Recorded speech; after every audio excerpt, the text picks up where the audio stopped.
Bienvenue au Portugal, en Alentejano, avec un cépage très peu connu, ou qu'on croise pas souvent, le Verdelho. Le Verdelho, qui est un cépage que je connaissais moi personnellement avant sur l'île de Madère. On produit de très beaux madères secs avec le Verdelho.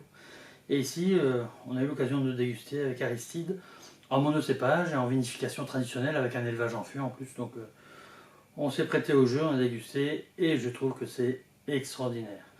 Donc le Verdelho, c'est le cépage avec lequel on peut s'amuser en dégustation à l'aveugle.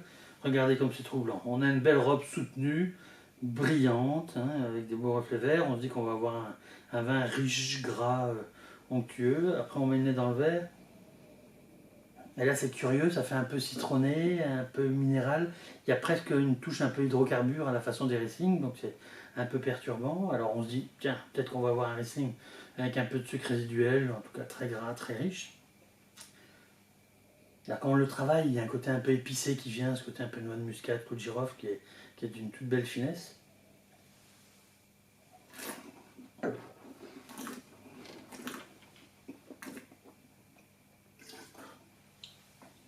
Et là en bouche, grande surprise.